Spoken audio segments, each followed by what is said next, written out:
안녕하세요. 체리지 스포츠 채널의 성진입니다. TS 렌즈라는 단어 많이 들어보셨나요? 틸트 앤 시프트 렌즈의 약자로, 틸트는 렌즈의 초점의 축을 틀어낼 수 있는 기능을 말하고, 시프트는 렌즈의 상의 높이 혹은 위치를 이동시킬 수 있는 기능을 이야기하는데요. 그런 기능을 갖춘 렌즈를 TS 렌즈라고 이야기를 합니다. 캐논 안에서는 17mm, 24mm, 45mm, 50mm, 그리고 90mm, 135mm 이렇게 다양한 화각으로 렌즈의 라인업을 구성을 하고 있고요. 그리고 RF 렌즈 마운트로도 또 다양한 TS 렌즈가 나올 것으로 예상이 되고 있습니다.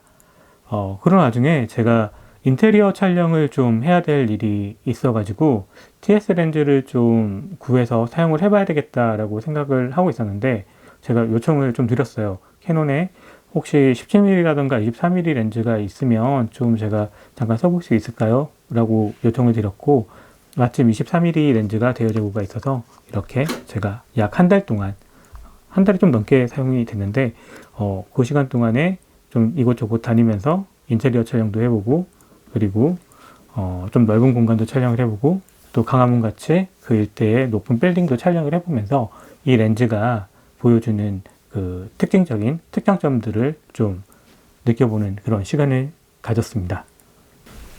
일단 TS 24mm 렌즈는 f3.5에서 f22까지의 조리개 구간을 가지고요. 그리고 틸트에 이동하는 각도가 플러스 마이너스 8.5도, 그리고 시프트도 플러스 마이너스로 해서 12mm의 이동 구간을 가지는 그런 스펙을 가진 렌즈입니다. 그리고 앞쪽 필터 구경은 82mm를 가진 대구경 필터를 사용하는 렌즈고요. 그리고 이미지 서클의 크기가 중요한데요.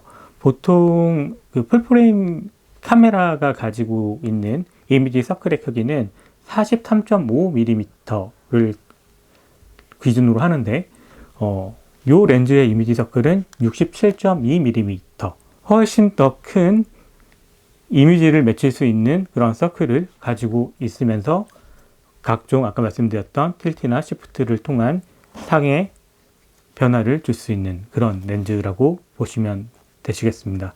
이 렌즈를 사용을 하는 이유가 뭘까요? 제가 아까도 인테리어 촬영이라던가 이런저런 촬영을 했다고 말씀을 드렸는데, 보통 이 렌즈를 주력으로 사용을 하는 분야는 보통 가로, 세로의 축을 딱 맞춰서 촬영을 한다거나, 혹은 이게 왜곡이 굉장히 잘 제어가 된 그런 촬영을 할 수 있는 그런 렌즈이기 때문에 인테리어라던가 혹은 건물의 외관을 촬영을 한다거나, 혹은 제품 촬영을 할 때도 그 커머셜 촬영에서는 정말 그 제품 그대로의 이미지를 전달을 해야 되는 그런 목적이 있기 때문에 이제 그런 부분에서도 좀 활용이 되는 렌즈라고 할 수 있겠습니다.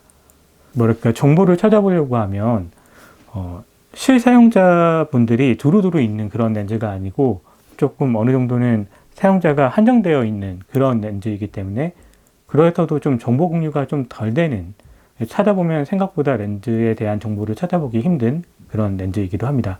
그래서도 저도 좀 찾아보기가 힘들었던 그런 부분들이 있었기 때문에 좀 이번 기회를 통해 가지고 좀 여러분들께 정보를 전달할 수 있는 그런 컨텐츠를 좀 만들고자 하는 욕심도 생겼습니다. 네, 그러면 렌즈의 외관을 좀 먼저 살펴보면서 이 렌즈의 각 부가 어떤 기능을 갖고 있는지를 먼저 체크를 해보도록 할게요. 네, 복잡해 보이는 TS 렌즈의 각 부분의 조작을 좀 해보면서 각 부분이 어떤 기능을 가지고 있는지, 그리고 어떻게 조작을 해야 되는지에 대해서 좀 간략하게 알아보는 그런 시간을 가져볼까 합니다. TS 렌즈라고 하면 왠지 좀 복잡하다라는 생각이 드실 수 있을 만한 그런 외관을 가지고 있어요. 왜냐면 뭐 지금 보시는 대로 위쪽에도 다이얼이 있고, 옆에도 다이얼이 있고, 뒤쪽에도 다이얼이 있고, 또 아래에도 다이얼이 있어가지고 다이얼이 참 많죠. 그리고 보통의 렌즈는 그냥 줌 혹은 포커스 링만 그냥 이렇게 다루면 되는 건데, 뭔가를 막 만져야 된다는 그런 부분, 그렇기 때문에 또 쉽게 접할 수 있는 렌즈가 아니어서도 이게 어떻게 만져야 될까, 막상 손에 딱 받아들면 좀 막막해 보이는 그런 부분이 있는 그런 렌즈이기도 합니다. 그래서 한번 알아볼게요. 일단 크게 두 가지 다이얼이 있어요. 위쪽에 보이는 T라고 적혀 있는 틸트를 조작하는 그런 다이얼이 있고, 그리고 옆쪽으로 S라고 적혀 있는 건 Shift의 약자겠죠. Shift를 조절하는 큰 레버가 두 가지가 있습니다. 그리고 뒤쪽으로 보이는 조그만 다이얼 두 개는 틸트 축과 Shift 축을 고정시키고 그리고 풀어줄 수 있는 락 버튼입니다. 그러면 이것들은 락 버튼이니까 굉장히 쉬운 버튼들이죠. 풀었다가 조였다가. 이게 왜 필요하냐면 아무래도 손으로 다루는 그런 조작을 해야 되는 그런 렌즈다 보니까 다른 기능을 뭐 틸트 기능을 사용할 때는 시프트가 움직이면 안 되겠죠. 시프트가 움직일 때는 틸트가 움직이면 안 되겠고, 이제 그런 부분에서 조작을 하다가 틀어지는 걸 방지해주기 위해서, 그리고 또 널렁널렁 이렇게 다니면 또 렌즈가 상할 수가 있으니까 그런 부분 이동할 때도 좀 락을 해놓을 수 있게끔 해주는 그런 락 버튼이라고 보실 수 있겠습니다. 그리고 이 옆에 쪽에 또 레버가 또 두 개가 더 있어요. 뭐 지금 다이얼만 해도 머리 아픈데 레버는 또 뭔가, 레버는 각각의 이 축들이 움직이게끔 하기 위해서 해주는 버튼들. 그러니까 보시면 이렇게 뒤로 당기면 이렇게 로테이션이 되죠. 이건 지금 틸트 축을 움직이는 레버고요. 그리고 이거는 밑에 쪽이 움직이는데 이건 시프트 축이 움직이는 레버입니다. 이렇게 축이 움직여야 되는 이유는 보통 시프트 같은 경우는 건축사진이라든가 이런 선적인 부분을 컨트롤하는 부분인데, 이런 쪽을 커버를 할 때 가로 사진만 찍는 것이 아니라 세로 사진으로 촬영을 하게 되는 경우도 있잖아요. 그러면 시프트가 보통 이렇게 조작을 하게 되면 위로 아래로 이렇게 움직이게 되는데, 이렇게 움직일 때 지금의 경우는 가로의 경우에 조작을 하게 되는 거고, 만약에 세로로 세워놓고 위아래로 시프트 기능을 사용해야 된다고 하면 이렇게 돌려서 세로 축으로 컨트롤 할 수 있게끔, 그럼 옆에서 보면 이렇게 되겠죠. 이렇게 위쪽으로 그리고 또 아래쪽으로 이렇게 활용을 할 수 있게끔 해줘야 되기 때문에 로테이션 기능이 필요한 것입니다. 그리고 다시 제자리로 돌려놓고요. 그리고 마찬가지로 틸트 기능 자체도 포커스를 맞추는 범위를 가로로 할 거냐 세로로 할 거냐, 그리고 가로 사진에서 가로로 할 거냐 세로 사진에서 세로로 할 거냐, 뭐 이런 식으로 선택의 범위가 계속 주어지잖아요. 그런 부분들을 이제 원하는 대로 조작을 할 수 있게끔 해서 돌려서 사용을 할 수 있게끔, 또 여기서도 한 번 더 돌릴 수 있겠죠. 이런 식으로 원하는 만큼 조작을 할 수 있게끔 해주는 그런 조작 체계입니다. 이게 복잡해 보였지만 막상 딱 손에 쥐어들고 한 두세 번만 좀 만지작 해보면 생각보다 재미있는 장난감 같은 느낌이랄까? 왜 되게 구동 범위가 넓은 그런 기계를 사용하게 되면 되게 재밌잖아요. 요 렌즈 자체도 좀 그런 느낌이 들어요. 그러면 이제 실사용에서 또 어떻게 구동이 되는지 한번 체크해 볼게요. 네, 17mm, 24mm 요 광각 구간의 렌즈 같은 경우는 확실히 넓은 화각을 갖고 있기 때문에 인테리어라든가 큰 건물을 촬영을 하는데도 좀 이용을 많이 하고요. 그리고 45mm, 50mm 이쪽 구간은 아무래도 비교적 좀 좁은 구간이 되겠죠. 그렇기 때문에 좀 일상에서 만들어지는 그림 혹은 제품 촬영 뭐 이런 구간에서 촬영을 많이 할 것이고, 90mm, 135mm는 특히나 더 중망원의 영역을 가지기 때문에 제품 촬영에 조금 더 특화된 렌즈라고 말씀드릴 수 있겠습니다. 그래서 24mm 렌즈를 사용을 하면서 대체적으로는 인테리어 촬영이라던가 이런 건물 위주의 촬영을 하게 되었는데, 그것 말고도 23mm이기 때문에 일상적인 스냅에서도 좀 많은 도움을 받을 수 있는 그런 렌즈이기도 했습니다. 일단은 화질 자체가 굉장히 출중하게 잘 나왔다는 점 때문에 어떤 촬영을 해도 거부감 없이 촬영을 할 수가 있었고요. 그리고 잘 제어가 된 왜곡이라는 부분 때문에도 꼭 틸트 시프트 기능을 사용을 하지 않더라도 온전히 좋은 광학적인 성질을 갖고 있기 때문에 딸과의 시간이라던가 뭐 이런 일상적인 시간에서도 꽤나 많은 컷을 건져낼 수 있는 그런 렌즈이기도 했습니다. 역설적이게도 이 렌즈가 지금 수동 포커스를 지원을 하는 그런 렌즈이기 때문에 그래서도 좀 많은 분들이 일상에서 사용을 많이 안 하는 그런 렌즈라고 볼 수 있습니다. 하지만 또 미러리스 시스템에서 사용을 하게 되면 그 수동 포커스를 맞추는데 도움이 되는 그런 기능들이 들어가 있기 때문에 뭐 확대라던가 혹은 초점이 맞아졌을 때 녹색으로 불이 들어온다거나 그런 시스템들이 갖춰져 있기 때문에 생각보다 재밌게 수동 초점을 검출을 할 수 있는 그런 환경을 지원을 하더라고요. 그렇기 때문에 약간은 불편함이 더 많은 재미를 제공을 하는 그런 순간도 발생을 했기 때문에 마치 FM2에 초점을 맞춰서 촬영을 하면서 재미를 느꼈던 뭐 그런 시간같이 좀 그런 시간을 좀 즐겨보기도 했었던 시간이었습니다. 그럼 그것 말고도 진짜 렌즈 본연에서 좀 사용을 하면서 느꼈던 부분을 이야기를 해보도록 할게요. 일단은 제일 먼저 그 딸아이의 생일 때문에 방문을 했던 호텔방 안에서의 촬영이 있었습니다. 역시나 호텔방 자체가 제가 그렇게 큰 방을 빌리지 않았기 때문에 그렇게 넓지 않은 공간이었는데 하지만 23mm라는 화각은 그런 공간을 온전히 잘 담아내기에 충분한 넓은 화각이었기 때문에 기분 좋게 상을 얻어낼 수가 있었고요. 그리고 계속 말씀드리지만 그리고 잘 제어가 된 왜곡의 제어는 호텔방의 컨디션을 굉장히 잘 담아낼 수 있는 그런 능력을 보여주었습니다. 그리고 f3.5라는 조리개값이 실내에서 사용하기가 조금 어두울까? 라고 생각이 될 수 있지만 요즘 카메라들은 원체 감도 기능들이 좋기 때문에 꼭 삼각대를 걸치지 않고 그냥 핸드헬드로 들고 촬영을 하더라도 뭐 한 60분의 1초, 100분의 1초 이 정도 지원이 되면 흔들리지 않고 매우 깔끔하게 촬영을 할 수가 있잖아요. 그리고 EOS R6에서는 손떨림 방지를 지원을 해주기 때문에 어렵지 않게 또 구동을 하면서 상을 잘 얻어낼 수가 있었습니다. 네, 호텔방 외에도 원효대교에 야경을 촬영을 하러 나간 시간이 또 있었습니다. 원효대교에 각을 세우는 것도 중요한데 일단 야경에서는 제일 먼저 눈에 띄는 게 또 렌즈의 조리개별로 빛갈라짐의 패턴이라고 또 볼 수 있겠죠. 이 렌즈의 빛갈라짐의 패턴은 사실 그렇게 막 칭찬할 만한 정도의 그런 컨디션은 아니었던 걸로 보였습니다. f3.5부터 시작을 해가지고 f16 뭐 이렇게 올라갈 때까지도 그냥 특별하게 예리하게 올라오는 그런 모습은 아니었고요. 조리가 한 20 정도? 20에서 22 뭐 이렇게 거의 끝까지 올라가니까 이제 끝이 예리하게 갈라지는 그런 모습을 확인을 할 수가 있었고요. 그렇기 때문에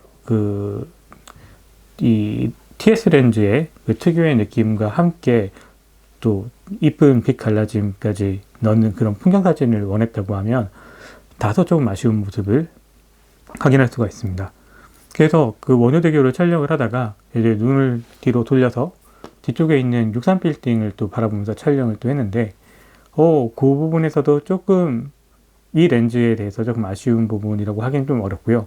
일단 그 포인트에서 느낀 아쉬운 점이라고 하면 TS 렌즈는 그 원근감에 대한 부분을 좀 조절을 하면서 좀 상을 만들어주는 그런 렌즈라고 볼 수 있는데 63 빌딩 자체는 그 포인트에서 봤을 때 굉장히 좀 거리가 어느 정도는 있는 상태로 촬영을 하다 보니까 꼭 TS 렌즈가 아니더라도 어떤 렌즈로 촬영을 하더라도 그 상을 온전히 세울 수 있는 그런 거리에서의 촬영이었어서 그래서 특별히 그 포인트에서의 촬영은 이 렌즈가 엄청 매력적인 모습을 보여주지는 못했던 것으로 이야기할 수 있겠습니다.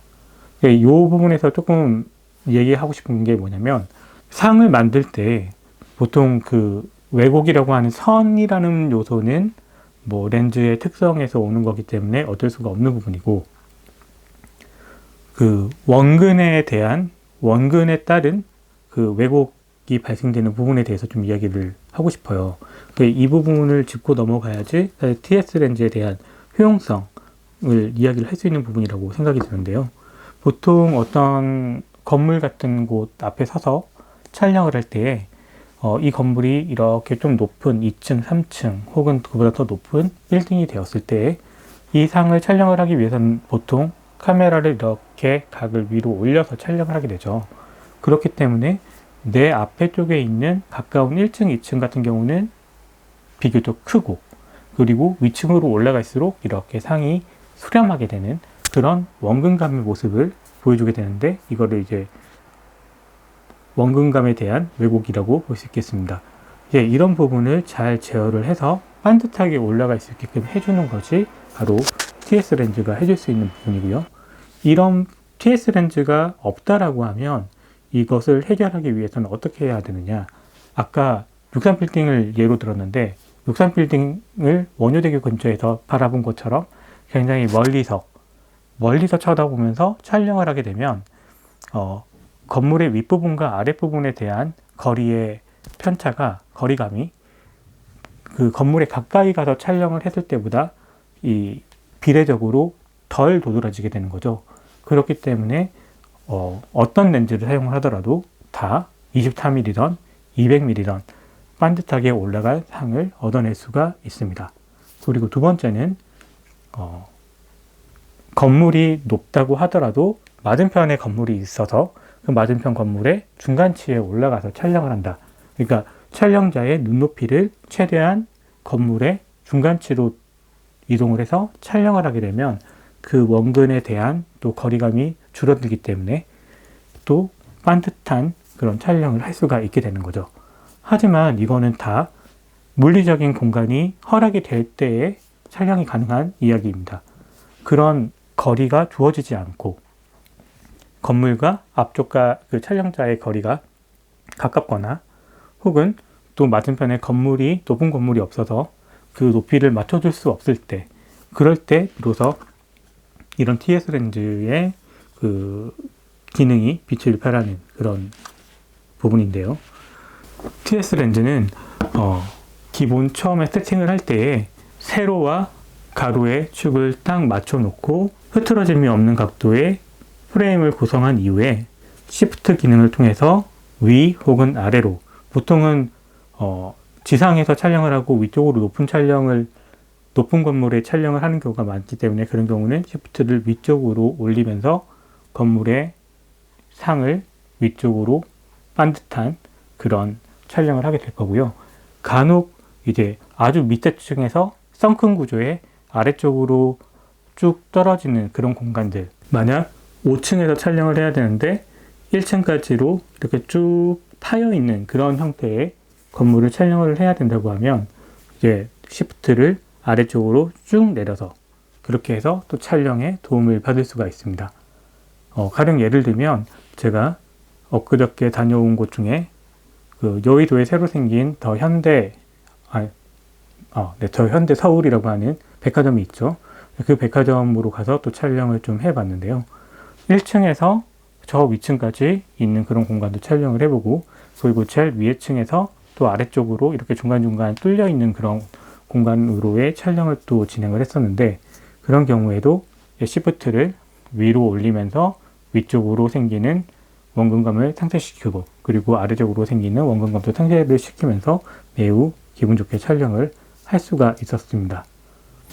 네, 이 TS 렌즈는 기본적으로 아주 잘 제어가 된 왜곡을 갖고 있기 때문에 촬영을 할 때 이렇게 선이 둥그렇게 나오는 그런 식의 왜곡이 생기지 않는, 그래서 건축물 사진이라든가 이런 부분에서 굉장히 잘 제어가 된 그런 렌즈라고 볼 수가 있고요.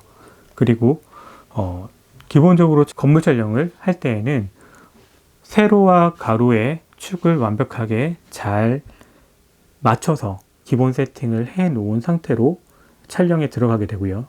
그 상태에서 시프트 레버를 돌려서 상을 컨트롤하는, 그러니까 이미지의 구도를 맞추게 되는 그런 촬영으로 해서 잘 제어가 된 이미지를 얻어낼 수가 있습니다. 그런데 이제 이거는 렌즈마다 가지는 화각이 다르기 때문에 각각의 렌즈가 담아낼 수 있는 건물의 스페이스 자체가 차이가 나겠죠. 그래서 17mm 렌즈가 있고 24mm 렌즈가 있을 때 보통 17mm로 많이 이동을 하시는 분들이 있는데요. 그런 경우는 보통 바깥에 큰 건물을 촬영하시는 분들이 그런 경향이 많다고 할 수 있겠습니다. 왜냐하면 저도 24mm 렌즈로 촬영을 하면서 느끼는 건데 꽤나 공간이 나와 있는 그런 곳에서 촬영을 하더라도 건물의 높이가 혹은 스페이스가 굉장히 큰 곳에서의 촬영이라면 아무래도 다 온전히 담아낼 수 없는 그런 부분들이 많기 때문에 매우 높은, 그러니까 강화문 근처에 있는 굉장히 교보 빌딩이라던가 혹은 그 옆쪽으로 있는 굉장히 큰 높은 빌딩들, 그런 빌딩들이 어디에서 촬영을 하느냐에 따라서 분명히 이제 또 굉장히 멀어지면 또 촬영이 가능하겠지만 바로 길 건너편 쪽 꽤나 넓은 길이에요. 한 왕복 10차선이 넘어가는 그런 꽤 거리가 있는 곳임에도 불구하고 매우 큰 빌딩들이었기 때문에 그런 빌딩들은 위쪽이 잘릴 수밖에 없는 그런 촬영을 할 수밖에 없었다. 이제 그런 부분에서는 17mm의 넓은 화각을 또 필요로 할 수밖에 없는 그런 상황이 발생이 되었습니다.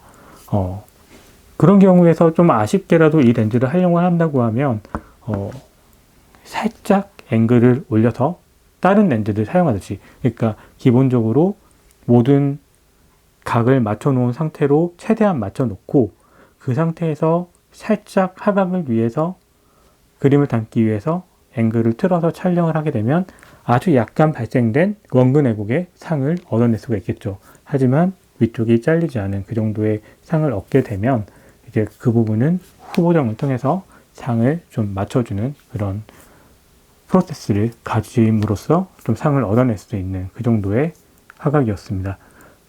이런 부분에서도 그래도 TS24mm가 있었기 때문에 어느 정도 잡혀있는 상태로 촬영을 해서 그 상의 화질을 많이 손상시키지 않는 수준으로 촬영을 좀 이어나갈 수가 있었다는 점이 그래도 위안거리라고 할 수 있겠습니다. 그게 일반적인 그냥 다른 23mm로의 렌즈로 촬영을 했다고 하면 기본적으로 먼저 잡아놓은 왜곡의 보정이 없기 때문에 훨씬 더 급격하게 수렴하는 그런 건물의 패턴을 촬영을 할 수밖에 없었을 것이고, 그런 상태에서의 후보정을 했다고 하면 아마 이 펴지는 구간 자체가 훨씬 더 많이 후보정이 들어가기 때문에 아래쪽에 있는 패턴은 크게 차이가 나지 않을지 모르겠지만 위쪽에서 펴지는 그 구간에 대한 화질의 손상은 굉장히 심했을 것으로 예상이 됩니다.